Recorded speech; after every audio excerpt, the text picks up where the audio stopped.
How did Plaridel Basketball Draft League target? Paano nga ba kami nag-umpisa?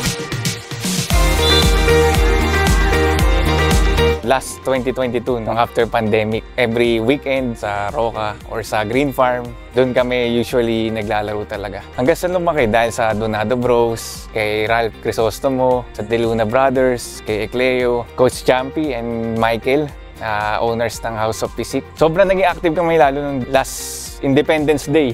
Noong nag-umpisa talaga, ang daming players, umattend na 30 players. Minsan 40 players pa nga umaabot. Then si Ralph also, dinala niya yung Hiyas basketball team, mga office mates niya. Sabi, Boss Vince, ba't di tayo magpa 1-day league? Hindi hanggang sa naging 3-day league. Kume, Vince Magbitang, maraming salamat sa oportunidad na makasali sa Plaridel Draft League. Sana meron pang Season 2. Tsaka sa mga mahilig magpapawis, kahit matanda na, sali na kayo. Sa mga makakalaban namin, bawal ang fast break ha. Matanda na kalaban nyo. Game plan namin ngayon sa mga kalaban namin ngayon, mga veterano tapos matatanda. Di namin hayaan na magpakabata kami sa kanila. Kapag may libre sa amin, tira lang tapos balik sa depensa. Kapag mintis kami, yun lang naman plano namin. Tapos coordinate lang din sa captain ball namin. Tapos save lang din ng energy kasi konti lang din kami, kulang din kami. Sa mga kalaban namin, sports lang, bibigay namin best namin. Pero ang wish ko talaga manalo kami. Gusto namin mag-championship. Kailangan namin walang sisiyan, tsaka tamang paglalaro lang. Kumbaga tulong-tulong lang para manalo. Sa mga kalaban namin, enjoy tayo parehas, laro-laro lang. Galingan natin pare-pareho.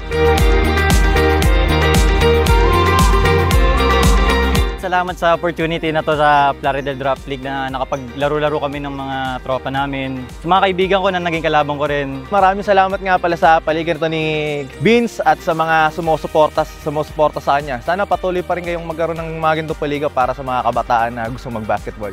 Good luck, tsaka enjoy lang tayo sa game.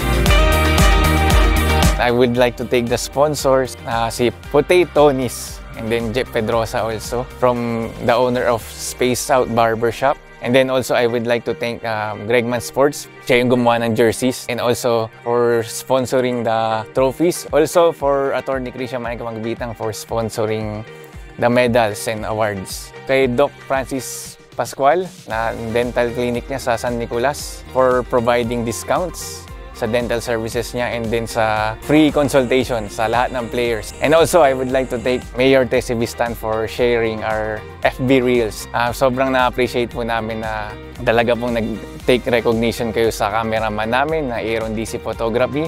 Napakaganda kasi talaga ng edited highlight reels niya. Also the picture, sobrang ganda ng pitik.